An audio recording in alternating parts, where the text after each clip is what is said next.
السلام عليكم، اهلا، شخباركم؟ لاباس عليكم؟ نتمنى هاد لا فيديو يلقاكم على خير نتوما والعائله والحباب. كيف قلت قبل غنبقاو دائما في اطار المعسلات، بما ان رمضان ان شاء الله على الابواب. الله يدخلوا علينا وعليكم والامه الاسلاميه بالصحه والرزق والهنا والتيسير والعمل الصالح والقبول يا رب. غنخدموا اليوم في هاد لا فيديو جوج ديال الوصفات.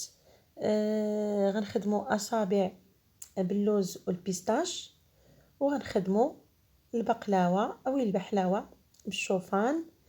بجوجهم غيتخدموا بات فيلو، صراحه كيجيو مقرمشين، كيجيو فيتي من الداخل مورقين، بحكم لا بات فيلو كتكون رقيقه ومقرمشه. أه كيف كتلاحظوا الوصفات بجوج ساهلين، ما فيهمش تعقيدات، لان الانسان ولا كيقلب على الوصفات اللي ما تكونش كومبليكي، يعني بسهوله يخدمها ويطبقها. وعاد حتى المكونات كيف كتلاحظوا ماشي كثيره، لان كيف كنقولوا اصابع باللوز، كميه قليله ديال اللوز البيستاش. على بركه الله نبداو بالوصفه الاولى، اصابع باللوز والبيستاش. كنحتاجوا واحد الكميه سا ديبون، يعني 500 غرام، 750 غرام، على حسب شنو بغينا ولا القياس اللي بغينا نخدموا به.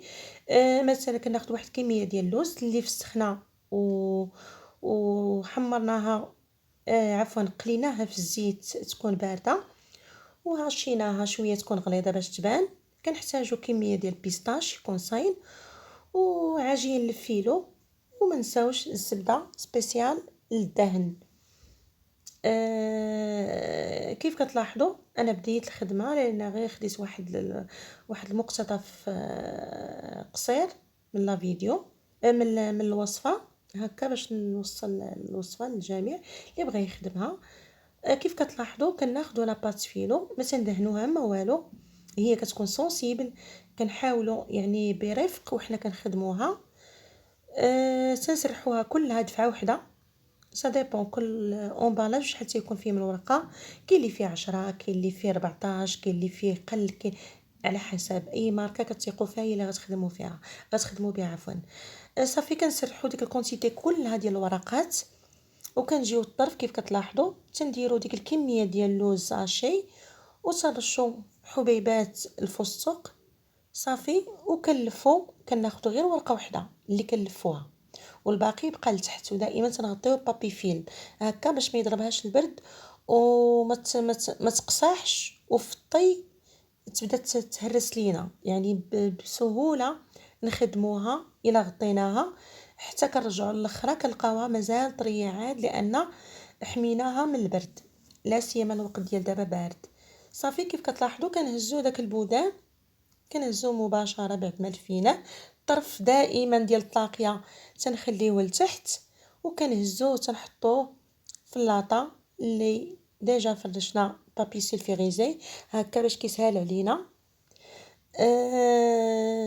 ومن بعد تنبداو بحال تنكمشوها، يعني غير كيف كتلاحظوا في الطريقه راه باينه واضحه في التصوير. كنحاولوا نحطوها في قلاطه وحنا تنحاولوا نكمشوها، يعني كنزاحموها دائما. هذاك البوده اللي خدمنا اللي حربلنا ما يكونش من الاحسن يكون في اللاطه اللي العرض ديالها شويه قصير. لا كانت لاطه طويله مثلا نجيو الجهه ديال العرض وهكا باش كنزاحموهم. صافي كنكمشوه كي ياخذ داك الشكل مكمش هكاك. صافي تنجيبو نفس الطريقه الورقه المواليه تنحطوا عليها كيف كتلاحظوا الكميه ديال اللوز. ما نحاولوش نكسروا اللوز بزاف عاد باش كتسهل علينا في اللف. ملي كنكونوا كنلفوا فيها ما تكونش عامره بزاف، تجي خشينه من الداخل، الشيء اللي يخليها تجي غليظه، وحتى في التكماش ملي غنبداو نكمشوها غتمحلنا شويه. من الاحسن كميه قليله لهذيك الكميه سيفيزونت، انها ملي غيتلف وغادي يتعسل، ملي غتشرب الورقه العسل مزيان عاد راه صافي كيجي هو هذاك نفس القياس تقريبا. ما نكثروش، مثلا في كل ورقه نقدروا نرميو واحد 4 حتى ل5 ديال المعالق كبار ديال اللوز هاشي صافي، وحبيبات ديال الفستق نرميوهم هكا كيف قلت صاينين صافي. ودائما تلاقيه تنجيبوها لتحت وحنا كنحاولوا نزاحموا، ما غنستعنوا لا بباغيط لا بمسطره لا بقضيب لا بحتى حاجه، يعني هاد الطريقه راه ساهله.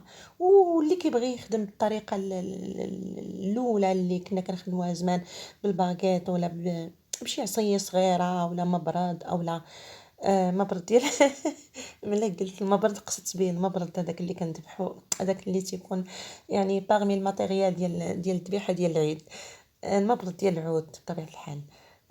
من باب البسط هذه قلتها، ولكن انا ما متنحتاج حتى حاجه من هادشي. صافي حتى كنكمل الكميه كلها، ومن بعد كنعمر لاطه ديالي، ومن بعد تنبدا نقطع على حساب الطول اللي بغيت. بحال مثلا هاد الكميه د العرض ديال البوداه، يعني يستحسن انه يتقطع على 4 هكا باش يلاه صافي. وكندهنوها بزبده سبيسيال كيف كتلاحظوا، كندخلوها الفران درجه الحراره تكون معتدله، ما تكونش مجهده بزاف. الفران دائما يكون بارد، لان كيف قلت الباط فيلو كتكون حساسه في ساعه كطيب، احنا بغينا يطيب حتى داك الورقه اللي من الداخل. صافي.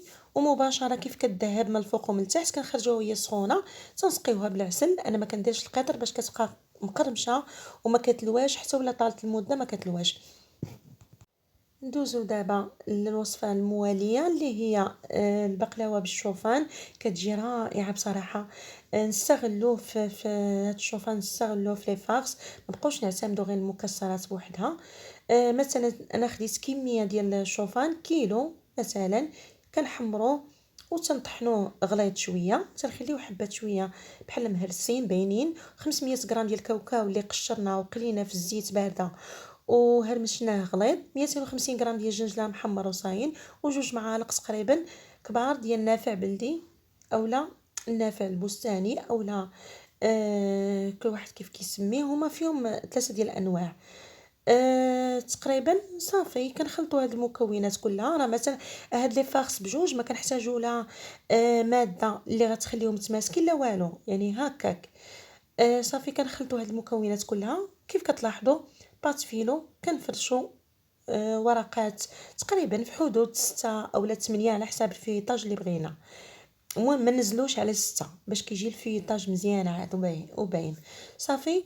كنفرشوا كميه ديال الورقات 6 ولا 8 اولا 9 حتى 10 كاع، الماكسيموم ما نديباسيوش 10. وكنعمروا نغطيو الوجه ديال ديك الكميه. كيف كتلاحظوا قطعت عفوا داك الفائض ديال لاباط، كنقطعو كنكمل به طلاقيه ديال لاطه بحال الا كانت اللاطه مازال عريانه من واحد الجهه. صافي. وكنعمر بالحشوه اللي عندي، وكنغطيه بنفس الطبقات نفس الكميه اللي درت الفوق نديرها لتحت. صافي. وكندهنها بالزبده سبيسيال.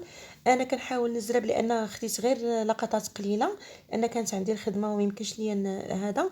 قلت باش نوصل الوصفه منها لقطات حتى ولا كانت لا كالمعتاد. المهم تنظن الميساج واصل. صافي. كيف كتلاحظوا وتنقطعوها على حساب التقطاع اللي بغينا، كبار مربعات اولا صغار، يعني يمشيو بالطول ثم بالعرض. صافي. وكطيب في درجه الحراره مهيله وهي سخونه، دائما بالعسل. انا كنسقي لان العسل كيف قلت كيخليها مقرمشه اطول مده، ماشي بحال القطر كدوز واحد الفتره لانه كيبقى شبه سائل. اما العسل كيكون عاقد. وبصحتكم وراحتكم الناس اللي جربتوا العسل بصراحه في الخاص دخلوا عندي الناس، لان هذا العسل كيف قلت قبل تنخدم به من زمان. ما تيخطانيش، هو اللي كنثيق فيه بصراحه، ما تيحشمش، تيدور عليه العام وتيبقى نفس العسل هو. كتبقى التنسيمه لا بغينا كيف قلت داك النهار لا بغينا الحاجه الثانيه كنسمو على حسب. وكيف كتلاحظوا وهكا يعني بسهوله وبمكونات جد قليله وبسيطه كنكونوا حصلنا على جوج الوصفات. الوصفه هذيك ديال المعسله الاخرى غنخليها من بعد ان شاء الله، ونتمنىكم تجربوهم بالصحه والراحه.